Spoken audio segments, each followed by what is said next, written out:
Welcome to Ridhima kitchen. வாங்க இன்னைக்கு நம்ம வீட்டில் கேரளா ஸ்டைல் அவியல் பார்க்கலாம். நான் பயறு போட்டிருக்கேன். எனக்கு இது சேனக்கிழங்கு வேகமாக வெந்துடும். அதனால நான் இந்த காய் கூடையே போட்டு வேக வச்சு போகிறேன். கொத்தவரங்காய் போட்டுக்கிறேன், அவரைக்காய், முருங்கைக்காய் போட்டிருக்கேன், கேரட்டு. நீங்கள் காயெல்லாம் அளவு உங்கள் வீட்டுக்கு தேவையான அளவு எடுத்துக்கோங்க. நான் நம்ம வீட்டுக்கு கெஸ்ட்டுகளுக்கு செய்யும்போது அதனால நான் கொஞ்சம் நிறையா செய்கிறேன். அவியலுக்கு அவியல் ஊர் ஊருக்கு வித்தியாசப்படும்.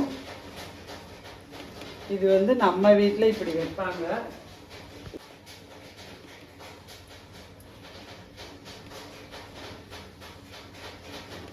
வெள்ளை பூசணிக்காய் போட்டிருக்கேன்.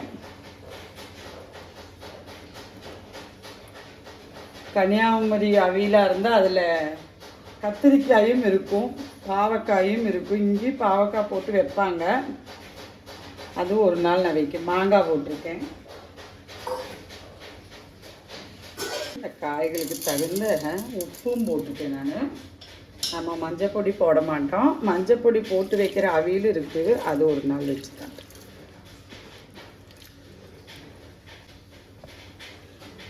காய் வேகட்டும். இடையில ஒன்று கிண்டி விட வேணும். காயை 3/4 பாகம் வெந்தால் போதும், முழுசும் வேகக்கூடாது. பாருங்கள், காயெல்லாம் 3/4 பாகம் வெந்துருச்சு. நான் எடுத்துருக்கிறது ஒரு தேங்காய் எடுத்திருக்கேன். நம்ம வீட்டுக்கு தேவையான அளவு 10 பச்சை மிளகா, 1.5 ஸ்பூன் ஜீரகம் எடுத்திருக்கேன். ஒரு பெரிய தேங்காயில் 1/2 மூடி தேங்காய் எடுத்திருக்கேன். இது 1க்கு 2 நம்ம பேஸ்ட் பண்ணிட்டு வந்துடுவோம். தேங்காயெல்லாம் இருக்குதுன்னு அரைச்சிட்டு பேஸ்ட் பண்ணிட்டு வந்துட்டேன்.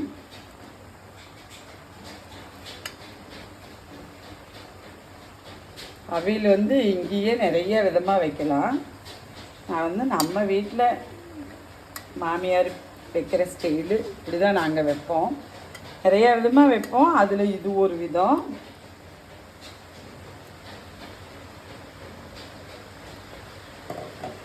இல்லை தண்ணி இல்லை, எனக்கு தண்ணி நான் தெளித்து விட்டது அளவாக போயிடுச்சு.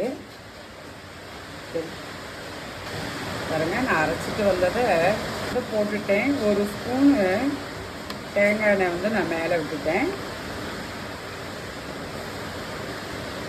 எங்கள் ஊரில் பயங்கரமான மழை, அதனால் பேசுறது வாய்ஸ் சுமாராக தான் கேட்கும்.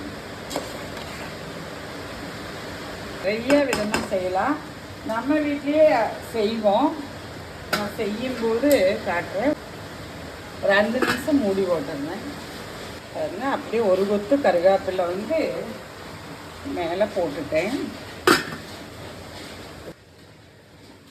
பாருங்க, இந்த நம்ம போட்ட தேங்காய், பச்சை மிளகாய் இதோடையெல்லாம் பச்சை வாசம் போயிடுச்சு.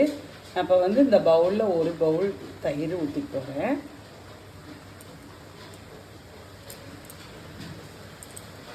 ஊற்றி நான் கிண்டி விட போகிறது கிடையாது.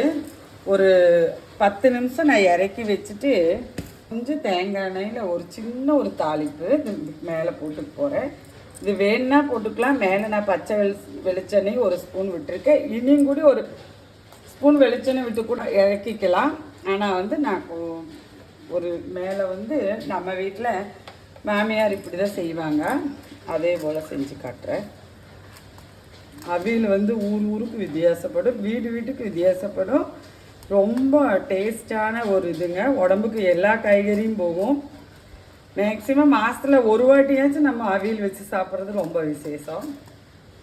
உடம்புக்கு ரொம்ப ஹெல்த்தி. பாருங்க, ஒரு 2 டீஸ்பூனு எண்ணெய் விட்டுட்டேன். இதுக்கு தேங்காய் எண்ணெய் தான் நம்ம எடுத்துக்கணும். பாருங்க, எண்ணெய் காஞ்சிருச்சு. நான் ஒரு 2 கொத்து கருவேப்பிலை போட்டுட்டேன்.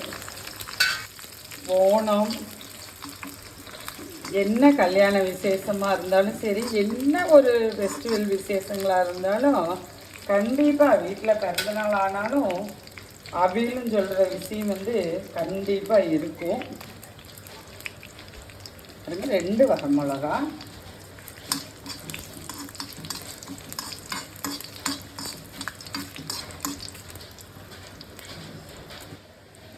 எண்ணெயெல்லாம் உங்கள் விருப்ப பிரகாரம். அவியலுக்கெல்லாம் நிறையவே எண்ணெய் தேங்காய் எண்ணெய் யூஸ் பண்ணுவாங்க. உங்கள் விருப்ப பிரகாரம் ஊற்றிக்கிங்க. இந்த டைம் வந்து நான் கிண்டி விட்டுட்டு போகிறேன்.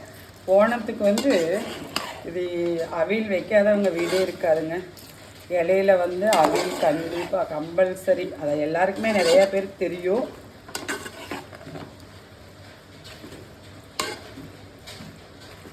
எனக்கு காயெல்லாம் வந்து நான் இறக்கி வச்சு ஒரு 10 நிமிஷம் கழிஞ்சு தான் நான் தயிர் போட்டிருக்கேன். நீங்கள் அது மாதிரி போடுங்க. அதை இங்கே ஆறுற வரைக்கும் மூடி போட வேண்டாம். மூடி போட்டால் தயிரில் வந்து தண்ணி விட்டுரும், ரொம்ப தண்ணி ஆயிரும். மூடி போடக்கூடாது, ஆற விட்டுறணும். வாங்க நம்ம வீட்டில் அவியல் சாப்பிட்லாம். நன்றி, வணக்கம்.